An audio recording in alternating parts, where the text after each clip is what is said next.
Hello friends, welcome to my channel. तो आज हम लोग देखेंगे इलेक्ट्रिकल इंटरलॉकिंग कैसे काम करते हैं। दोस्तों, इलेक्ट्रिकल इंटरलॉकिंग इलेक्ट्रिकल जो पैनल होते हैं उसमें बहुत महत्वपूर्ण भूमिका निभाते हैं। तो यहाँ पे हम लोग कंसीडर कर रहे हैं कि हमारे पास जो पैनल है वहाँ पे 3 इनकमिंग है और 3 इनकमिंग एमसीसीबी इनकमिंग है। तो यहाँ पे हम लोग देख लेते हैं इंटरलॉकिंग के लिए हमें क्या क्या चाहिए। तो दोस्तों, ये हमारा इनकमिंग 1 जो एमसीसीबी है उसका कंट्रोल सर्किट डायग्राम है। तो यहाँ पे क्या है, NRYB हमारा इनकमिंग 1 का टर्मिनल हो गया। फिर उसके बाद यहाँ पे 630 एम्पियर का एमसीसीबी है और ये जाके एक कॉमन बसबार में चार्ज हो रहा है। यहाँ पे एक मल्टीफंक्शन मीटर है, RYB इंडिकेशन है और यहाँ पे इसका कंट्रोल सप्लाई है। दोस्तों, इसका कंट्रोल सप्लाई ऐसे है कि हम लोग इसका जो इंटरलॉकिंग करेंगे ये अंडर वोल्टेज कॉइल के थ्रू करेंगे। दोस्तों, अंडर वोल्टेज कॉइल ऐसे काम करता है कि अगर उसमें जो रेटेड है 230 है या फिर 415 है, जो भी है, तो उस वोल्टेज जब तक उसमें ना जाए तो वो जो एमसीसीबी का जो ऑपरेटिंग जो लीवर होता है उसको लॉक करके रखते हैं और वो तभी रिलीज होता है जब अंडर वोल्टेज कॉइल एनर्जाइज होता है। तो इसका कंट्रोल सर्किट हम लोग देख लेते हैं। इसमें हम लोग एमसीसीबी का इनकमिंग साइड से एक फेज और न्यूट्रल ले लिए, क्योंकि यहाँ पे हम लोगों का जो कंट्रोल सप्लाई है ये 230 वोल्ट का है। तो R और N यहाँ पे इनकमिंग का फेज और न्यूट्रल हो गया। फिर फेज का जो तार है वो 1 नंबर फेडुल है, ये जा रहा है इनकमिंग 1 एमसीसीबी का एक ऑक्सिलरी कॉन्टैक्ट में। दोस्तों, ये जो ऑक्सिलरी स्विच है, ये ऑक्सिलरी स्विच एमसीसीबी जब ऑन होगा तभी ये NO NC होगा और इसके बाद लाइन जा पाएगा। तो दोस्तों, एमसीसीबी 1 का जो इनकमिंग साइड है वहाँ पे अगर सप्लाई अवेलेबल है तो ये हम लोगों को ROIB इंडिकेटिंग लैम्प के थ्रू पता चल जाएगा। तो सप्लाई अवेलेबल है तो यहाँ पे लाइन आया, एमसीबी ऑन है, तो 1 नंबर जो तार है इसमें लाइन अवेलेबल है। और नीचे जो न्यूट्रल है एमसीबी के बाद वो नंबर 2 फेडुल से डिनोट किया गया है। तो यहाँ से फेस का लाइन आया, एमसीसीबी का एक ऑक्सिलरी स्विच का NO होके एक D1 हमारे पास एक ऑक्सिलरी कॉन्टैक्टर है, जिसको ये तभी एनर्जाइज होगा या फिर इसका कॉइल तभी एनर्जाइज होगा जब एमसीसीबी ऑन होगा। फिर दोस्तों, यहाँ पे D2 और D3 हमारे बाकी का जो 2 इनकमर है उससे एसोसिएटेड ऑक्सिलरी कॉन्टैक्टर है। तो इसको हम लोग बाद में समझ लेते हैं।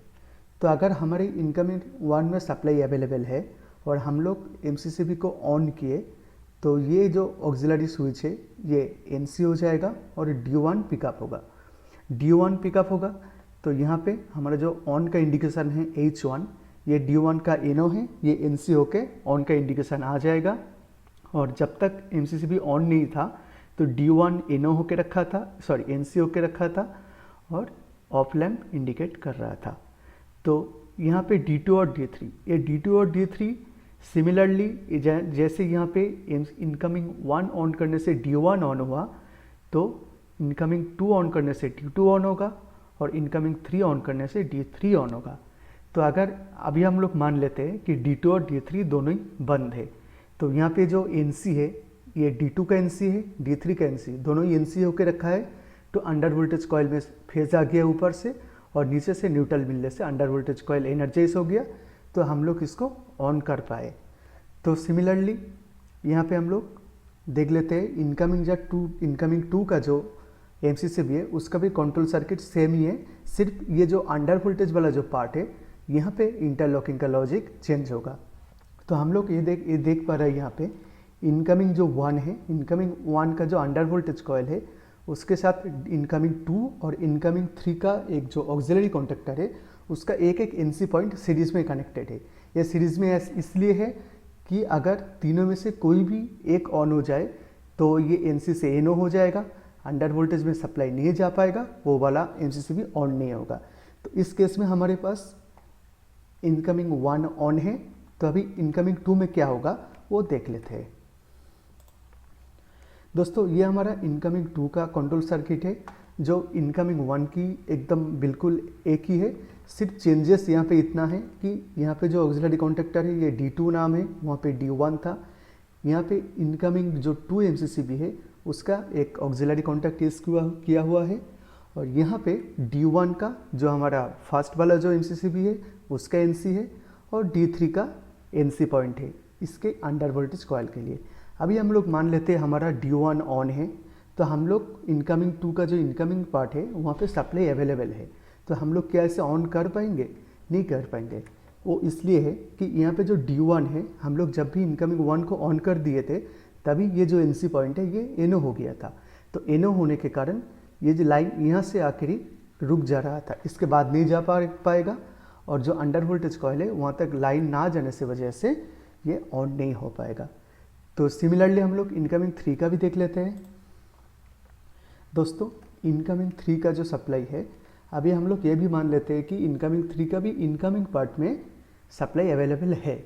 तो यहाँ पे हमारा कंट्रोल सप्लाई जो नंबर 17 का जो तार है वहाँ पे फेज का सप्लाई अवेलेबल है। तो यहाँ पे हम लोग अगर इसको ऑन करना चाहे तो क्यों नहीं कर पाएंगे, क्योंकि D1 हमारा ऑन है जो फर्स्ट MCCB था।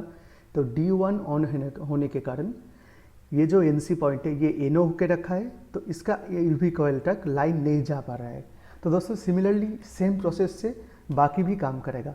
अगर हम लोग मान लेते हैं कि इनकमिंग 3 ऑन है, तो इनकमिंग 3 ऑन होने से इनकमिंग 3 तभी ऑन होगा जब D1 और D2 दोनों ही बंद होगा। अगर दोनों में से कोई भी एक ऑन रहेगा तो ये जो NC पॉइंट है ये NO होकर रखेगा और UV कॉइल तक लाइन नहीं पहुंच पाएगा। तो दोस्तों ये जो इलेक्ट्रिकल इंटरलॉकिंग सर्किट है ये 2 से लेके आप जितना भी चाहे इनकमर है सबके लिए एप्लीकेबल है।